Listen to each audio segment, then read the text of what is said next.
গতি পাচ্ছে থমকে থাকা সিলেট এমএজি ওসমানী আন্তর্জাতিক বিমানবন্দরের সম্প্রসারণ প্রকল্পের কাজ। এই প্রকল্প বাস্তবায়িত হলে বিমানবন্দরের আয়তন ও সক্ষমতা বাড়বে ৩ গুণ।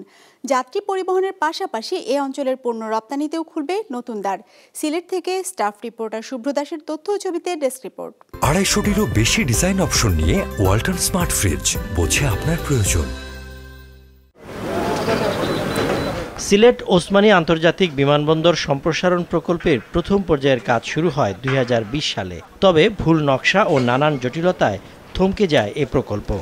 এতে বিমানবন্দরে বাড়ে দুর্ভোগ। আমি সেম্পিনিয়ার টিকিট নিয়েছি, আমি কানেক্টিং ফ্লাইট নিয়েছি, তাইলে আমি ঢাকাতে ইমিগ্রেশন করবো কেন? আমি কুয়েতে যাত্রী, এখন আমি কুয়েত থেকে আসার পর ঢাকাতে আমার ইমিগ্রেশন করতে হয়, একটা হয়রানি। সেখান থেকে আমার লাগেজ রিসিভ করতে হয়, আবার নতুন করে ডোমেস্টিক দিতে হয়, তো এটা আমার জন্য একটা ভোগান্তি। কুয়েত থেকে এই ঢাকা থেকে ইনো আইয়া এখানে আইয়া আমরা মাল পাওয়া যায় না, আরও 1 ঘন্টা 1.5 ঘন্টা এখানে ওয়েট করা লাগে, এর বাদে মাল আসে, এর বাদে যাওয়া লাগে আমরা বাড়ি। নতুন যে টার্মিনাল নির্মাণ হচ্ছে, এটা যদি আসলে হয় তাহলে আমাদের যে প্রবাসীগুলো আছে তাদের জন্য আসলে অনেক সুবিধা হবে। এই কাজটা যাতে দ্রুত এবং তাড়াতাড়ি হয়, এটাই আমার আশা প্রত্যাশা। নকশা জটিলতা কাটিয়ে অনেকটা নতুন করেই শুরু হচ্ছে প্রকল্পের কাজ। তাতে প্রকল্পের মেয়াদ ও ব্যয় বাড়তে পারে।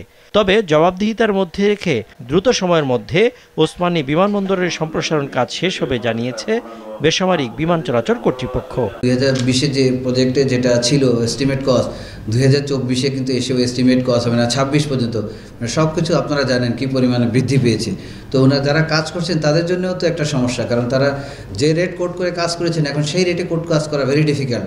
But then we have to see, আমাদের লিগাল দেখবো, দেখবো, সব কিছু মিলে ফিজিবিলিটি তাদের স্টাডি করে তারা তো ক্লেম করবেই, তাদের ক্লেম তো আমরা আমাদের বুদ্ধি বিবেচনায় আইন অনুযায়ী আমরা কাজ করে যাব।